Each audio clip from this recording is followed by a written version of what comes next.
to Behavioral Grooves, the podcast that brings behavioral science to life. I'm Kurt Nelson. And I'm Tim Houlihan. We like to investigate the aspects of behavioral science that will improve your well-being, your relationships, and your organization by helping you find your groove. In this episode, we get to explore a more academic approach to decision-making with the economist and author of a book called Optimally Irrational. The author is Lionel, a French-born economist who is currently working as the director of the Behavioural and Economic Science Cluster at the University of Queensland in Australia. Lionel, or as we agreed to call him during the interview, Lionel, is a sophisticated thinker who can not only tell you the time, but also how to mine for the minerals necessary to make the components in order to build the watch that will ultimately tell you the accurate time. We know that most groovers are practitioners, so we decided to focus this episode on some of the cooler insights from his book. We also decided to break up our interview with him to mini grooving sessions rather than wait until the end of the interview. So from time to time, we'll be interrupting the original recording with some of our thoughts and ideas on about what he had to say. And one last thing, if you like what you hear, please share a quick rating or write a short review for us. By doing so, you actually prompt the algorithms in the podcast substacks to alert others who are searching for behavioral science podcasts just to give our podcast a try. And since we have no advertisers and no sponsors, you won't be supporting the man. No supporting the man when you write us a review. You'll just be helping other people learn about behavioral grooves. So thanks for listening, and thanks for leaving us a quick rating or review. So let's start our discussion with Lionel with a speed round and whether he prefers coffee or tea. So having lived quite a bit in Britain, I love tea with milk, obviously, which is not the way sometimes you do it in the US. But I must say, being in Australia, it's a coffee country, and I'm a coffee person now. You've switched. Okay. Yeah. Well, I was drinking coffee in England, but I'm not sure if you know, but the coffee culture is quite good in Australia. So, yeah, a white flat or what do you? Cappuccino. Cappuccino. Okay. All right. Very good. There you go. Okay. Would you rather have dinner with your favorite musical artist or your favorite actor? That's an interesting question. I never asked myself this question. Maybe the musical artist. Okay. Excellent.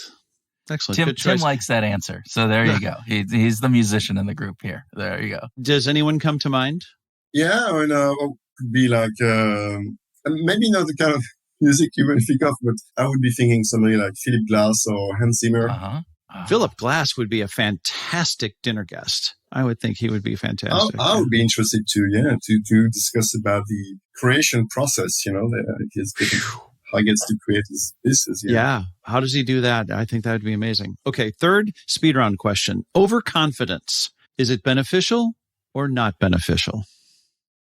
Well, as we may talk later, if it's there and tends to be there more than underconfidence, there has to be a reason. And so I believe that often is going to be beneficial. That's why, we when we're doing behavioral economics, we tend to focus on the negative. So obviously there are costs. But if it's there are benefits which may be hidden, but they are there and they help us maybe display more confidence to others and convince them that we're better than we are.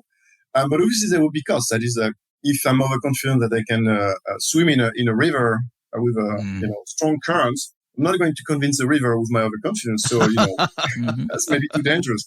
But there would be benefits definitely.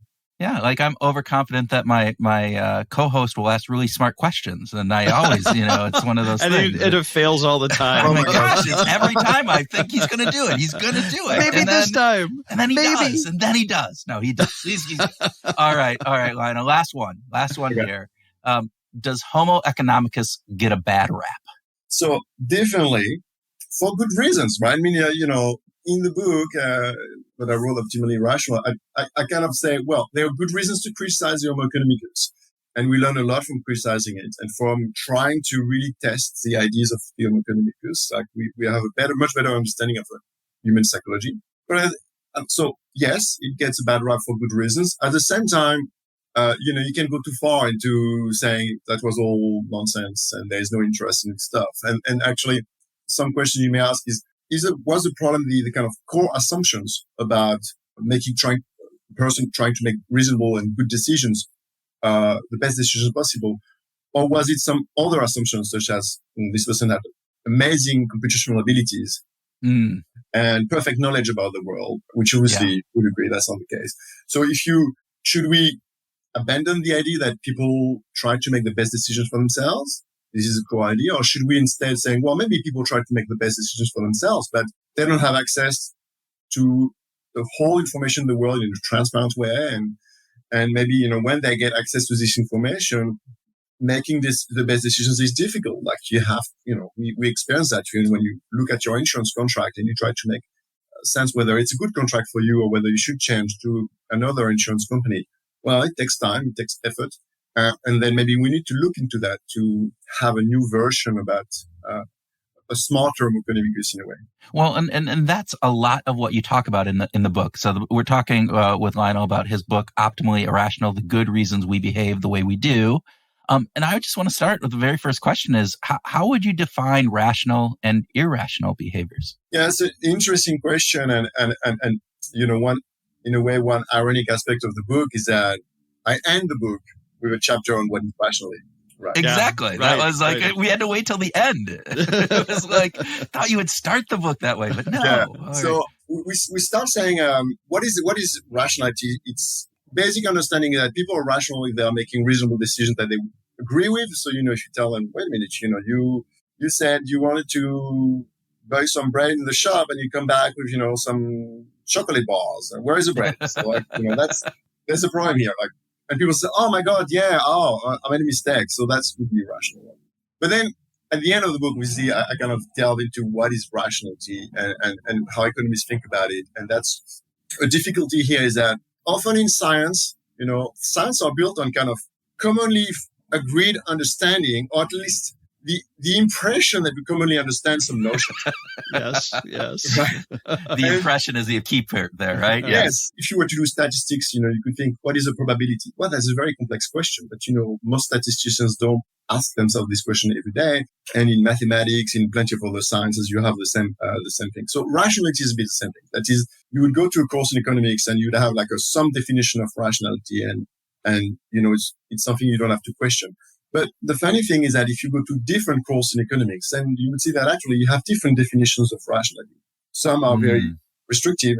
So you do consumer theory, which is what you start with in economics, and people will tell you rationality is just that people are able to make decisions. So in every situation when you face two choices, you're able to tell us which choice you prefer. Okay. Technically, that's called completeness of preferences, that there is no situation where you would say, I don't know. So that's the first assumption. And then the second assumption is that you have some kind of minimal consistency, which is that, if you tell me that you prefer chocolate to vanilla and vanilla to a banana in terms of, let's say ice cream taste. Well, if you prefer chocolate to vanilla and vanilla to banana, then you should prefer chocolate to banana. Okay. And that kind of thing, well, that's a reasonable assumption, because if you tell me, prefer chocolate to vanilla and vanilla to banana, but banana to chocolate, then it's a kind of cycle. It's kind of strange, right?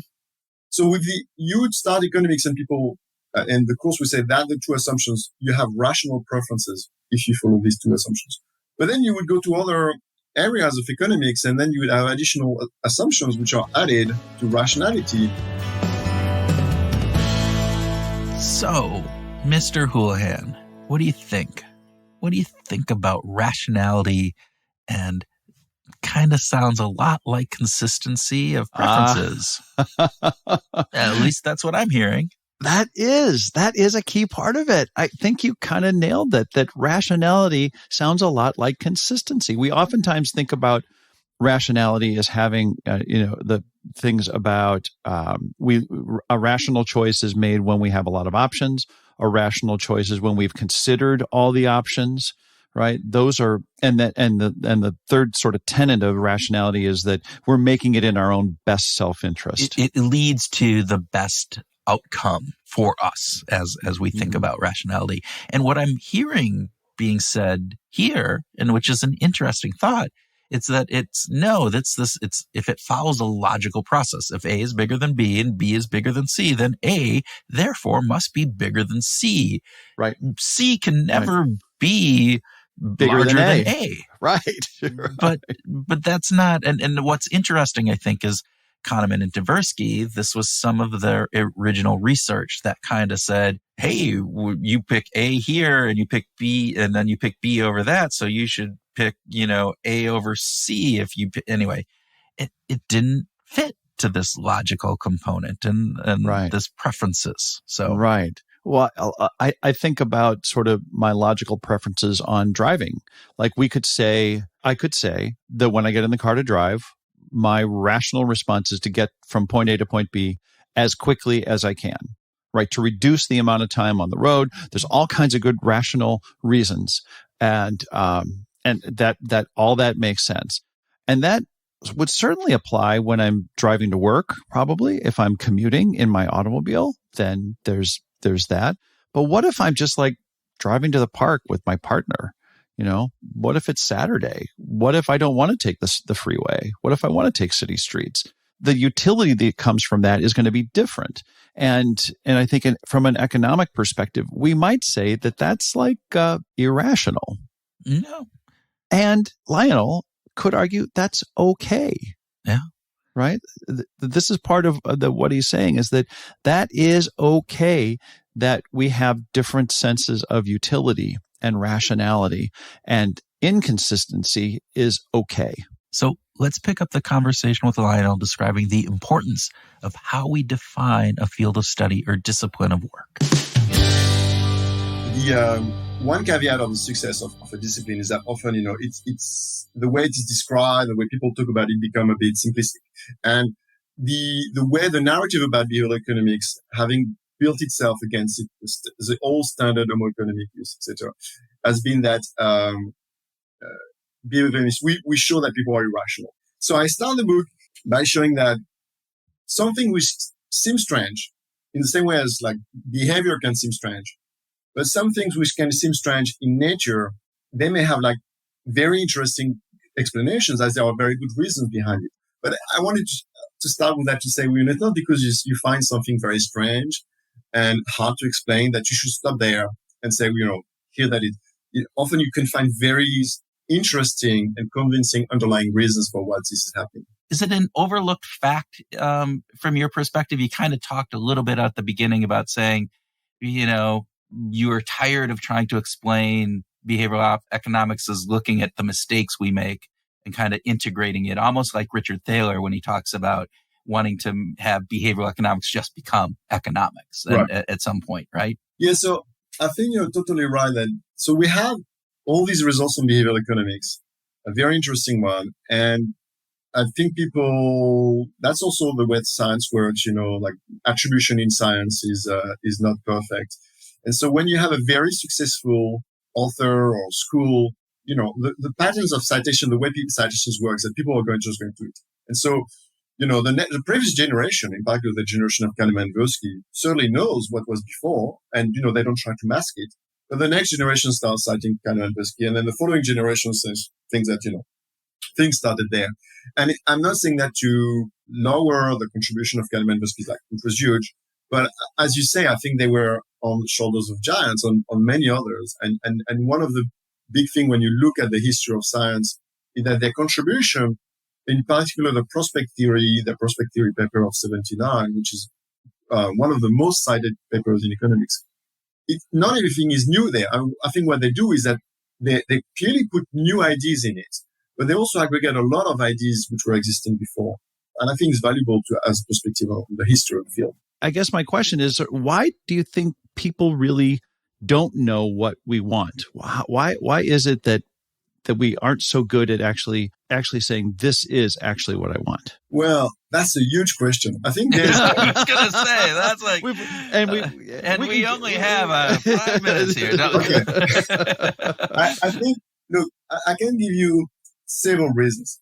One reason why we don't know what we want is that the assumption, what we call the completeness axiom, the idea that whenever I give you two options, you would be able to tell me which one you prefer, is, the funny thing is that when you would be a student doing economics 101 in the first year of undergrad, and the lecturer would say, that's it, completeness, obviously, people are able to make decisions. Next. As if it was a trivial assumption. It is an incredibly strong assumption. What it says is that you go in a supermarket, like, you come with me to the supermarket, and I bring 2 trolleys where I've randomly take things in the supermarket and put them into trolleys. And let's say you can see what's in the trolley. So, you can see every item in the trolley. And I can tell you, I have a list of the items in both trolleys, and it says, which one do you want? And right away you will be able to say, okay, toothbrush, butter, washing liquid, chocolate. I want this one instead of this one when you have, I don't know, bread and a cake and ice cream, etc. Well, that's wrong right there. Just FYI, you can never pick a trolley that doesn't have ice cream. Always pick ice cream. Always pick ice cream. So okay, I'm sorry. You could have ice cream in both, right? Different flavors. Okay. I'm just making an inside joke there. So sorry. So obviously, it's a very, very strong assumption. There is so much information that is relevant for your decision that you would have to consider that it's unrealistic to assume that there is no cost into processing this information. And a very ironic or funny aspect to it is that when you look at the main quoted textbook in economics, the one which would be used by the lecturers, it says, well, we assume completeness, and if you have completeness and transitivity, then you have rational preferences. Well, you look at 2 paragraphs below and it says, we shouldn't underestimate how strong this assumption is, because it means that you have meditated all your choices. So it's only valid for choice that you have already carefully, all the work has been done. And in the same way, our subjective satisfaction system can be designed to trick us in that way. So for us to believe that I'm going to be very happy if I reach this goal. But once I reach it, the subjective satisfaction system is not going to reward us all the time for, you wake up in the morning and says, I've got this great job. I don't need to do anything else. No, it's designed for you to move to the next step. And so we have what's Kahneman called the focusing illusion. That is, you focus on something, you think, oh, that's what I need to be happy. I really need this big house. Really need this. I want to go, let's say, a boat or whatever your dream is. I want to do this massive trip in Tibet, and that will make me very happy. And you do it, and then you say, okay, well, that's great, but you need to move on. Okay, so completeness. This is a big deal. I think we should also talk about the focusing illusion and anchoring just a little bit. But let's start with just completeness, because this idea that completeness helps us when it comes to finding missing points, right? It's sort of like the management by exception, right? That the manager is looking for exceptions in the report, not so much the general quality of the report overall. But let me get back to completeness for just a second. So we know that completeness comes from, if we're counting 1, 2, 3, 5, it's like, wait, that's not how that works. That's not how that works. We need 4 in there. Something was missing. And this actually, works well for us, right? And I think that this connects to Kahneman when he referred to the what you see is all there is heuristic. Right? Wasiati. Right.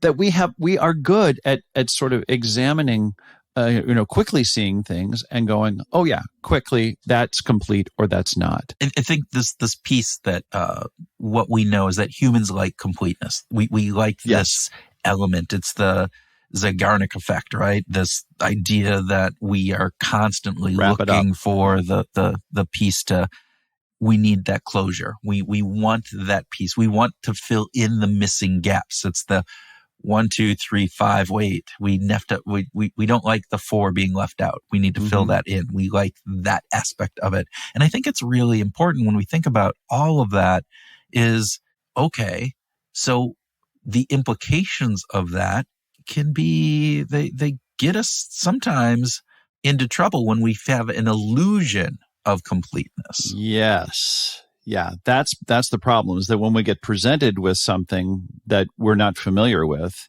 it might look complete when it's not. Right. Which goes to the focusing illusion or this anchoring effect, right? This idea that our brains fill in some of these things, right? That we are not fully aware of and make it seem like, oh, this is the truth. Yeah, I love the study that Kahneman and Tversky did when they asked people, when they showed them a card that had 1 times 2 times 3 times 4 times 5 times 6 times 7 times 8. That was one group of people. And they showed them the card, but they didn't give them enough time to actually solve the problem, to do the multiplication that would solve the problem.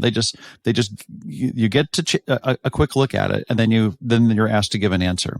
A separate group of people, they got something different, right? Okay. Yeah. So they got the card that was just reversed. 8 times 7 times 6 times 5 times 4 times 3 times 2 times 1. So now, Tim, what is the answer to that one? Well, you know me and my tremendous math skills. Of course, I would know the answer directly. So what again, to that point, what Kahneman and Tversky found is that for the first, when it started at 1 times 2 times 3, all the way up to 8, the median estimate was 512. All right. Okay. However, when the sequence was reversed, starting at 8 times 7 times 6, then the median estimate was 2,250. Okay, let's just stop right there for a second. That is a huge difference. That's not a small difference. That's a huge difference. The difference between 512 and 2,250 is dramatic. It's the same amount of numbers. It's exactly the same amount of numbers. It's just a different sequence. The focus is different. Rather than starting with 1, it starts with 8. Right. And the idea is that since math and multiplication, they are the exact same number. And you know what's really not really interesting, but one of the interesting facts is we are, no matter what, those estimates are well below what the reality of the correct answer is. Which is? What's the correct? 40,320. Regardless of if you start with 1 or start with 8. It doesn't matter? Doesn't matter. If you start with 1 or you start with 8, you still get 40,320. Multiplication is, it doesn't matter if you multiply 2 times 3 or 3 times 2. It gives you the same answer, Tim. So in both of these situations, our brain processing just isn't consistent, right? And that's okay. I think that both Lionel and, of course, Kahneman and Tversky's work points to the fact that that's okay. And it's important for us to know that when we focus and that when we get anchored, that we're possibly avoiding other things, that we're not taking other things into consideration. Yeah, losing sight of that bigger picture of choices. So let's pick up the story with Lionel talking about the hedonic treadmill, happiness, and how happiness is connected to loss aversion. No, you're totally right. And you can think of our subjective satisfaction system. There's an old cartoon of somebody on a donkey with a carrot in front of the donkey and a stick behind, right? And that's to move the donkey. Obviously, the carrot is moving with the donkey, right? So as the donkey moves forward, the carrot moves forward. And in the same way, our pursuit of happiness follows the same way. So we see happiness ahead, right? And then we move ahead. But as we reach closer to these goals, for us to continue further, well, the goal for happiness has also to kind of continue ahead. And in psychology, I'm sure you know this term. It's called the treadmill effect, right? Mm-hmm. So running after happiness is like running over a treadmill. It's like as you run, sometimes you get closer to the end of the treadmill, but because of the treadmill continues to turn, you end up not eventually, catching happiness. It's like the horizon which keeps moving ahead as you get closer to it. Yeah. And it is by design. Yeah. The happiness thing, I think, is really interesting because you actually have been working on, we talked a little bit about before we've started recording, about the relationship between happiness and loss aversion. Yes. Could you share some of the work that you're working on right now? Yes, I can. So big part of the book is to say a lot of these biases, sometimes they're not biases. In this way, sometimes they are very good solutions to the problem we face.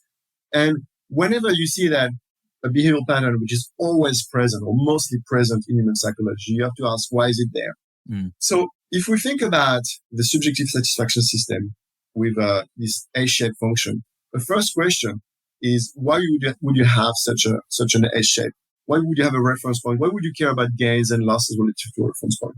And so the first constraint is that however satisfaction is kind of coded in the brain, like, in cognitive neuroscience, we tend to think that dopaminergic neurons, which are these neurons we release release dopamine are the things which kind of gives this reward signal. So, you have part in the brain with these neurons when you go in the morning and you drink a good orange juice and, it feels good. That's it. Like the neurons are firing good information.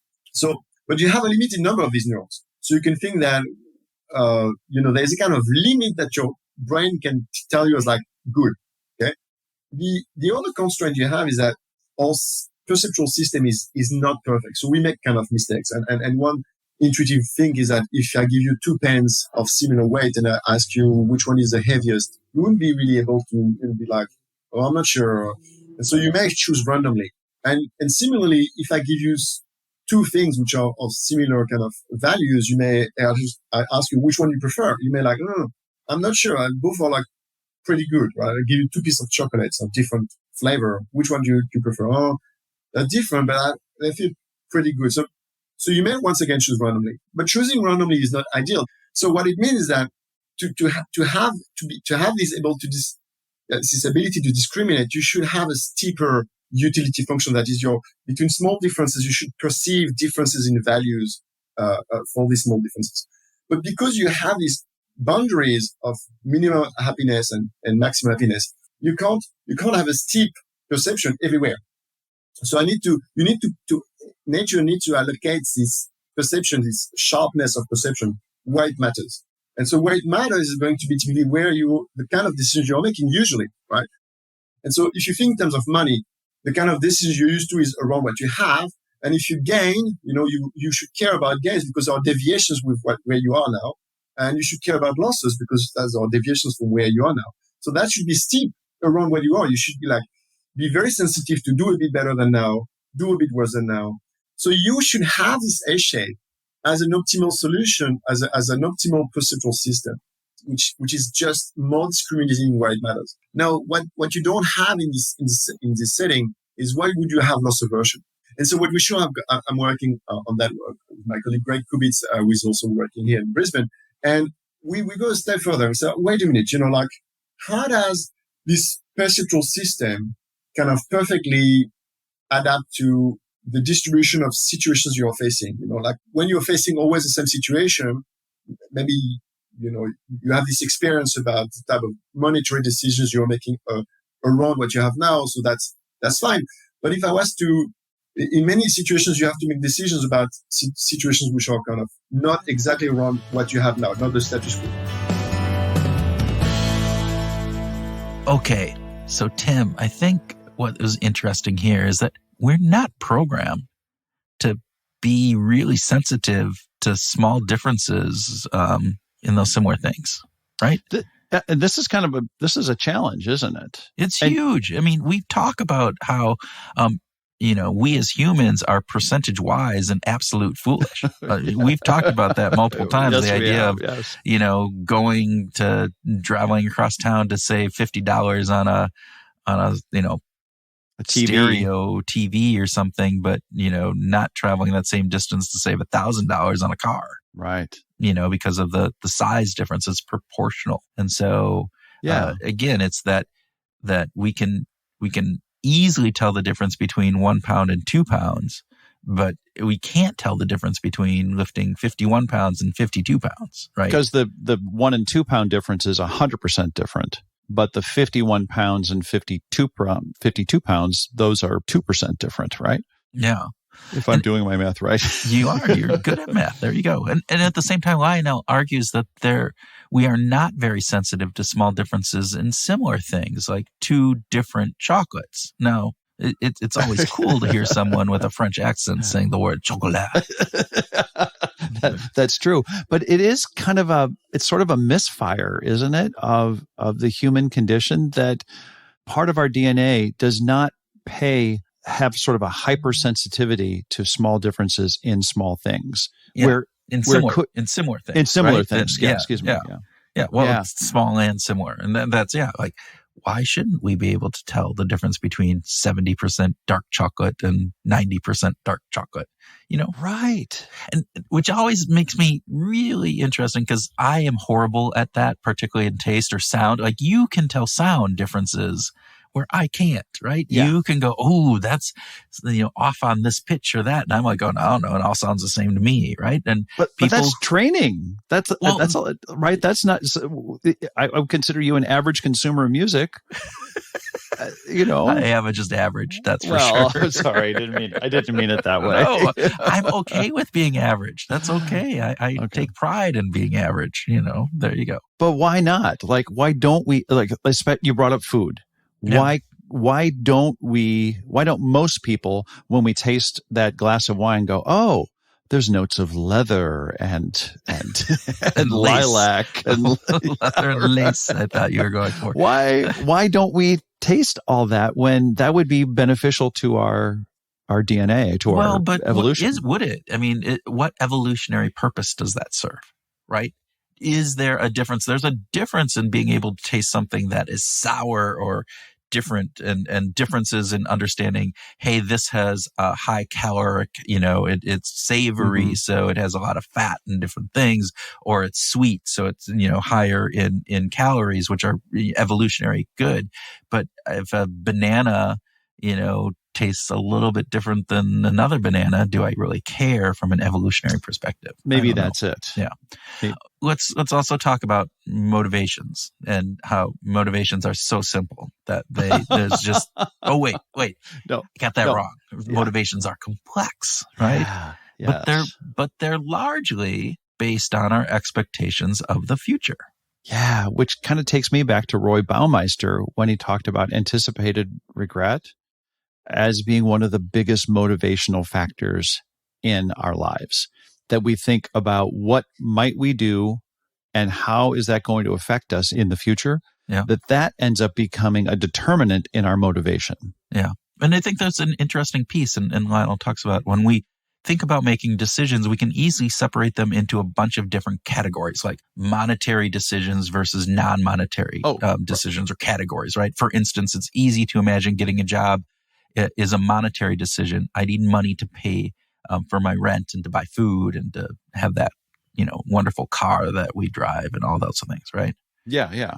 But Lionel argues that we can have many motivations in our decision making and also get a job for connecting to people socially or for simple purpose of just doing work. And it's not always that clear which part of our motivation is leading the way in our decisions and which is lagging. And Lionel uses the illustration of someone living in Philadelphia who decides to set up a restaurant for the love of the business and to make money. And Lionel shows us how all of the goals associated with setting up the business are future oriented.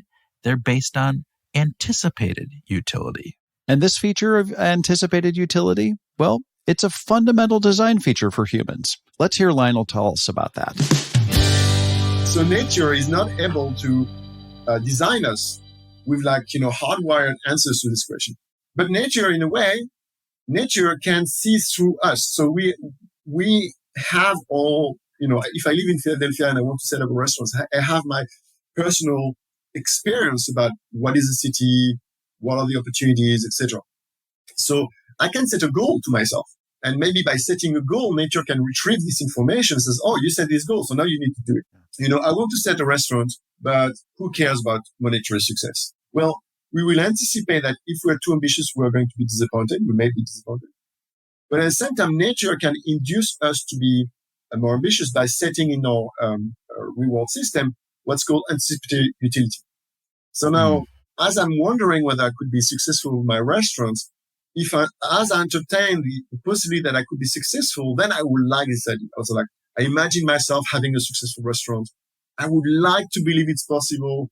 And if I look at the evidence in front of me, I think I can make it. I think these things can be successful. I will feel good about it. Right? Nothing has happened. I may not have started the restaurant, but I just talked to somebody and said, you know what? Right. I'm going to launch a restaurant. I feel really great about this stuff. So this anticipatory utility is a kind of trick that nature uses to compensate for the fact that, if we have too high aspirations, we may be disappointed.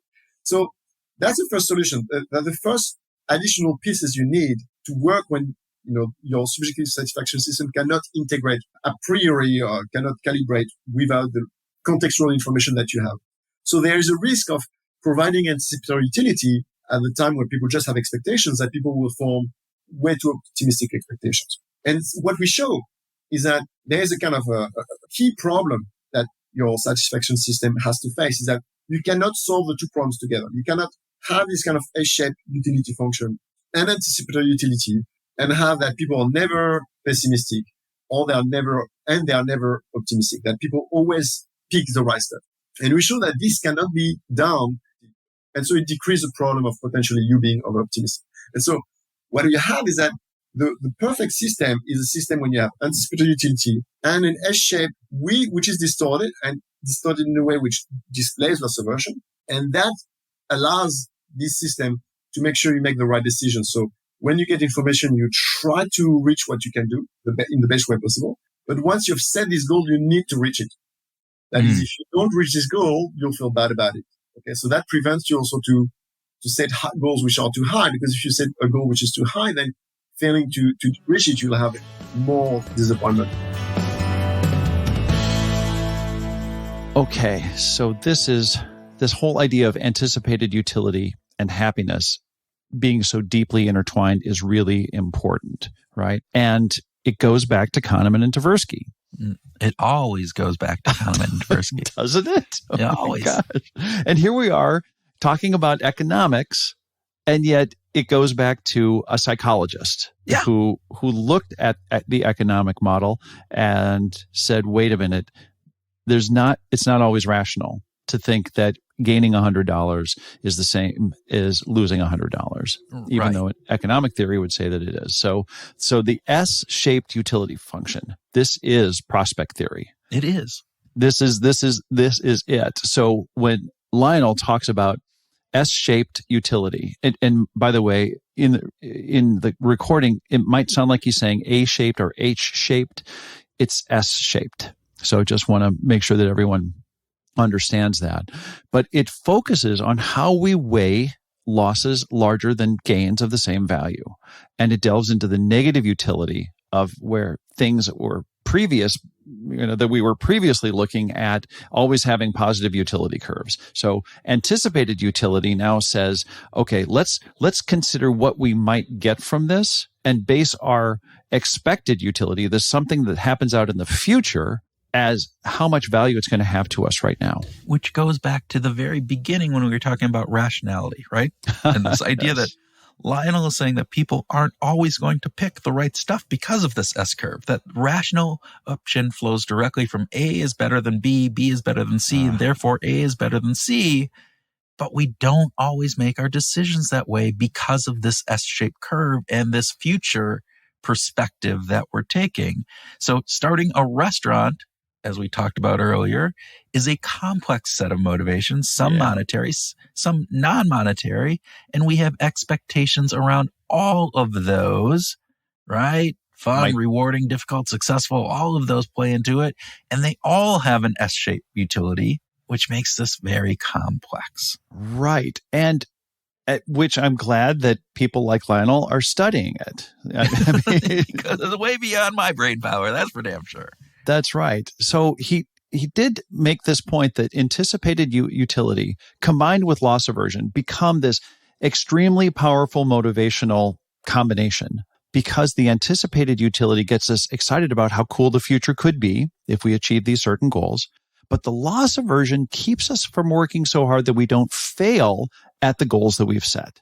So there's this really lovely combination here of the anticipated utility gets us excited. Oh yeah, I can imagine this really cool future. And then when we start moving in that direction, or Ayelet Fishbach might say we're goal striving after we've set the goal, that now we start thinking about, I don't want to lose. I don't want to fail. So that sense of that risk or possible loss is what keeps us focused and engaged in achieving the goals that we set out to do. Right. So consider this example of taking out a mortgage, right? Say that two banks are offering the same interest rate and closing costs, and one of them is my bank. If I have a good relationship with my bank, my anticipated utility with the mortgage from my bank will be higher than if I have a poor relationship with my bank. So therefore, I am motivated to continue working with people I think are trustworthy, and my anticipated utility will be high for future dealings. Yeah. I will also be more motivated to make my payments on time with my bank because I don't want the risk of reputational loss. Yeah. Right? Yeah. So there, again, our behaviors are a mix of this complex interweaving of the number of different factors that are going into this, as well as the S-shaped curve, and as well as anticipated, utility, etc. So, yeah, I just want to make a note because he did talk about happiness a little bit, and sort of happiness is like the actual utility, right? That's not the anticipated utility, but the actual utility that comes from a whole variety of things. Like we get it from novelty and familiarity. Wait, those are different, Tim. How does that happen? How do we get happiness from novelty, but also from familiarity? We get it from resting and exerting effort, right? We get it from challenging experiences and experiences that are easy. No, you're blowing my mind. Learning new ideas and applying new ideas. Oh my gosh, I'm shaking. So what you're saying, Tim, and I think what Lionel's saying, is that humans are complex, which makes finding your groove challenging. I think you actually said that very nicely. Yes, you did. Mm-hmm. I don't know. I wonder where I got that idea. Yeah, who knows? Okay, so big lessons that come from this part of the discussion. Big lesson number 1. Our human systems have lots of benefits in them. They're not just all muddy and soft like psychologists in the 1960s said they have some good elements. However, nature, our DNA, and the ways that we've described perfect rationality as economists would, have not always been in sync. And so behavioral economics is trying to remedy that. They're trying to bring those two together. Yeah. I would also say that there's the second big lesson is that intentionality makes a positive difference, right? Being intentional in our decisions. Like once you become aware of the way our decisions are not so consistent, then you can be more intentional about how you want to live your life. I love that. Yes. Yeah. Intentionality is important. Okay. Yeah. Well, I think that wraps up our discussion with Lionel Page, and we want to thank him for being a guest, and we hope that you've enjoyed our more academic discussion in this episode. Behavioral science is a journey, and we hope you are enjoying the journey on Behavioral Grooves. And we hope that some of what Lionel shared with you in this episode will help you this week as you go out and find your groove.